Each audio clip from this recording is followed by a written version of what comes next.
Halo, selamat pagi. Berjumpa lagi dengan Dokter Kristiawan, spesialis sehat. Di samping saya, tahu dong, ada Dokter Fajar, spesialis neuro. Kebetulan Dokter Kris ada di Balikpapan. Ya. Mumpung ada ahlinya nih, jadi saya mau nanya.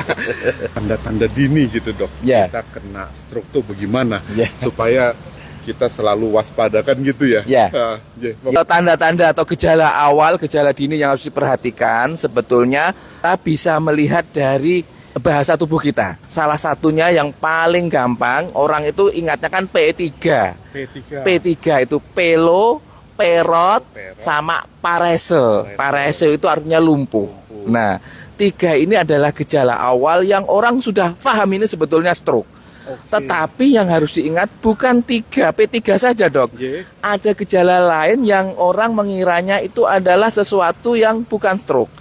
Contoh misalnya di bidang THT juga adanya vertigo. Ya, orang pusing biasa ini. Sudah biasa kita beli obat warung. Nah, ternyata vertigonya sentral. Ternyata ada stroke di otak bagian belakang. Nah, ada juga gejala tiba-tiba sakit kepala mendadak. Sakit kepala mendadak. Iya.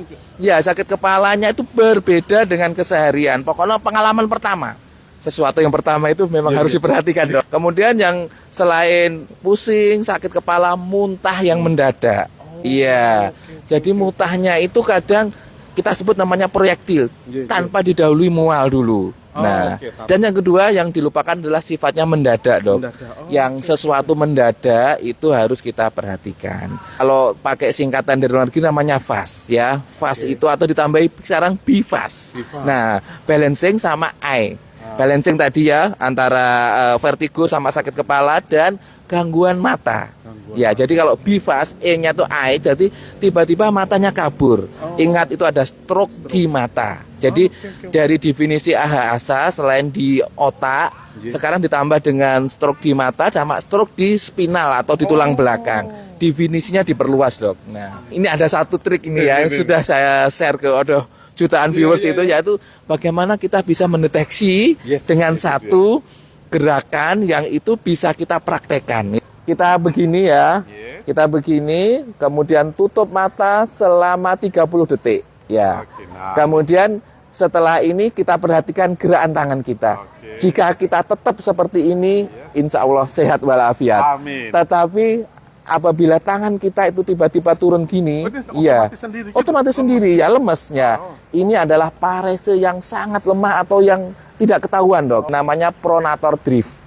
Pronator drift itu tangannya harusnya begini, tiba-tiba berbalik. Ya, itu ada kelemahan yang sangat lemah atau sangat ringan yang kadang orang tidak mengetahui.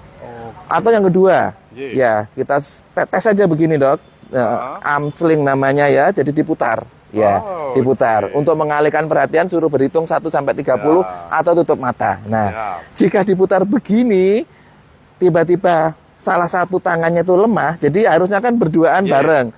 Nah, tiba-tiba tangan kanannya memutarin, berarti tangan kirinya ada kelemahan. Nah, kalau ada tanda ini, ikut, jadi diputerin atau salah satunya diputerin. Jika ada tanda seperti ini, tidak usah menunggu lama, apalagi mendadak, segera ke emergensi. Kita ada golden period kurang dari 4,5 jam, kita melakukan trombolisis, ya, khususnya untuk stroke sumbatan, untuk dibobol sumbatannya dengan obat yang sudah di-cover sama BPJS. Nah, itu dia. Jadi ingat-ingat, boleh diulang-ulang apa yang sudah di-sharekan oleh Dokter Fajar. Kalau ini nanti kita ulang supaya teman-teman paham betul bagaimana kita mengenali gejala awal dari stroke. Dan yang paling penting golden period-nya adalah 4 jam, jangan sampai terlambat. Karena kalau kita biarkan malah jadi makin susah lagi, Dok. Gitu. Dokter Fajar, terima kasih. Terima kasih, Dokter Kristiawan. Selalu, semoga amin. Dengan keberadaan Dokter Fajar di Balikpapan bisa merawat pasien-pasien yang amin, Dok. Dokter juga sehat, bisa merawat pasien THT dan kepala leher juga.